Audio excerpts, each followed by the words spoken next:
Bienvenue aujourd'hui sur la partie qui se dit « Ce que je pense de moi ». Ce que je pense de moi, je vous ai dit qu'il y avait 4 vidéos qui s'en viennent, ça c'est le premier des 4. Vous allez voir, on va toujours se référer un petit peu à celui-là.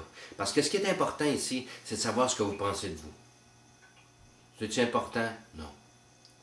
Mais on va vous aider à bien découvrir ce que vous êtes, qui vous êtes vraiment. Donc, je vais vous parler un petit peu de ce que je pense de moi, parce que ça c'est la société, vous allez vous reconnaître. Ce que je pense de moi, c'est pas ce que je pense qui est vraiment la base, mais c'est ce qu'il faut changer, ce qu'on pense de nous, l'image que nous avons de nous-mêmes, ce que nous croyons que nous devons être pour s'ajuster à notre noble société qui demande d'être parfait et d'être en parfaite cohésion avec la structure et le protocole. Ce que je vous dis aujourd'hui, c'est que vous avez le droit d'être. En anglais, on dit « human being ». Nous sommes des êtres humains. But we're treated as human doing. Mais nous sommes traités par rapport à nos actions. Donc, voyez-vous, ce que vous pensez de vous, c'est beaucoup plus ce que la société vous aura lancé comme miroir. Lorsque vous avez fait un événement, que vous avez été gratifié, on vous a félicité, ce que ça vous apporte comme énergie intérieure est l'inverse de celle qui dit « T'es donc bien lunatique, donc t'as un problème, je pense que tu n'es pas correct ». Puis pourtant, rappelez-vous, là, je vais revenir souvent avec cette petite histoire-là d'enseigner à nos enfants à rêver. Mais pensez-y. On enseigne à nos enfants à rêver et à imaginer. On leur enseigne ça. À partir de l'âge de 5 ans, ils s'assiedent sur un banc d'école, puis aussitôt qu'ils imaginent où ils rêvent, ils ont un problème. On leur donne une petite pilule, puis on leur demande de s'ajuster, parce qu'ils n'ont pas un comportement convenable. Là. Ils ont soit un trouble déficit d'attention, avec ou sans hyperactivité. Ils ont un trouble d'apprentissage aussi. Ils ont beaucoup de difficultés. Là. Oui, un trouble de comportement, là, ils se comportent très mal avec les autres. Oui, mais savez-vous, moi je suis un enseignant, mais je peux vous dire qu'il y a beaucoup d'enseignants que j'ai détestés quand j'étais à l'école. Parce que l'enseignement devrait être vraiment une torture. Je crois pas. Fait que tout ce que j'ai perçu de moi, ce que je pense de moi, c'est pas amélioré à l'école. Parce que là, j'ai choix à l'école. Regardez bien dans le système qu'on fonctionne, pourquoi je vous parle d'éducation aujourd'hui. Ce que je pense de moi est très, très, très relatif à partir de l'âge de 5 ans à une note qui est en pourcentage sur mon bulletin, qui va ramener dans une belle enveloppe très autoritaire, dans une structure qui va dicter à mes parents à quel niveau je me classe dans la société d'aujourd'hui. Puis que là, mes parents vont voir ça et vont dire « Ouh, t'as des petits problèmes de comportement, mon ami. T'es aussi bien de t'ajuster. On va donner des devoirs supplémentaires. On va donner des corvées. On va te faire ci, on va te faire ça. » J'ai quand même été chanceux d'avoir des parents ouverts. Que mon père était capable de voir le jeu derrière l'école. Mais qu'il ne sait pas.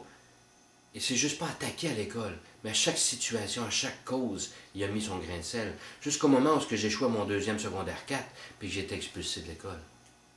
Non. Je me suis expulsé moi-même. Mais j'allais échouer. Donc, j'ai-tu décroché? Est-ce que j'ai décroché? J'ai-tu? Ça, c'est notre Québécois. Est-ce que j'ai décroché? Est-ce que j'ai décroché de l'école? Mais non, j'ai jamais accroché à l'école. Donc, toute mon estime de moi, ce que je pense de moi, était attaché à ce que je voyais de l'école. Donc, j'ai quitté l'école, n'ayant pas réussi mon 2e secondaire 4. Visualisez ce que je pensais de moi. J'étais un échec, j'étais un loser, un perdant. Puis à l'âge de 17 ans, je suis rentré dans l'armée. Mais je vous refais encore cette anecdote-là que j'ai parlé dans mon autre, peut-être qu'il y en a qui ne l'ont pas écouté encore dans ma biographie. Mais j'échouais énormément. Pouvez-vous imaginer ce que c'était de commencer à réussir, tout simplement parce que le mode d'éducation n'était pas le même. Parce qu'on m'avait appris, on m'a appris à apprendre. Wow, on me donne une méthode d'apprentissage dans l'armée. Autant que les révisions d'examen qui étaient vraiment une question d'examen. Dites-moi tous ceux là, qui ont étudié là, puis qui finissent à la fin de leur carrière, là, puis ils reviennent aux questions d'un examen, ils seraient capables de se dire, je me rappelle toutes les questions d'examen, ça fait des 20 ans que je travaille dans le métier. Savez-vous quoi? Il y a au moins là, un bon 20 à 30% des questions que beaucoup de gens ne seront même pas capables de répondre parce qu'ils ne se rappelleront même pas c'était quoi. La mémoire, c'est comme ça fonctionne. Mais si je vous donne le goût d'apprendre, le goût de continuer à apprendre après avoir quitté le banc d'école, la seule façon que je peux le faire, c'est en vous aidant à devenir, à deviner, mais à redéfinir ce que vous pensez de vous. Ce que vous pensez de vous est le plus important. Donc, tout au long de ce que je vous présente dans mon système ici, je vais vous ramener à la base, ce que vous pensez de vous-même. Votre estime de soi part de cette image, de ce reflet que vous avez. Imaginez-vous toutes les fables de La Fontaine, toutes les histoires qu'on a entendues, autant que le cygne, le vilain petit canard qui se penche sur l'eau, puis qui voit son reflet dans l'eau. Ce que le miroir nous relance pendant tout ce temps, c'est ce que l'environnement lui a relancé, jusqu'au jour où il se regarde dans une glace, dans une mare, pour voir son vrai visage, puis qui découvre qu'il est un cygne en réalité. Dans une autre histoire, au début, où je vous parle du caillou, vous êtes qui? Vous êtes le caillou. Comment est-ce que vous vous voyez? Allez voir des gens qui vont vous aider à vous polir, à vous tailler comme on va tailler une pierre. Allez voir des gens qui vont être capables de voir la richesse en vous, qui vont être capables de vous dire que vous volez quelque chose. Si vous êtes dans un environnement qui vous traite par rapport à une fausse donnée qui est la leur, puis qu'on vous traite comme étant un simple caillou, laissez-vous pas trimballer pendant des années comme ça. Parce qu'on va apprendre sur l'autre étape ce que les autres pensent de vous.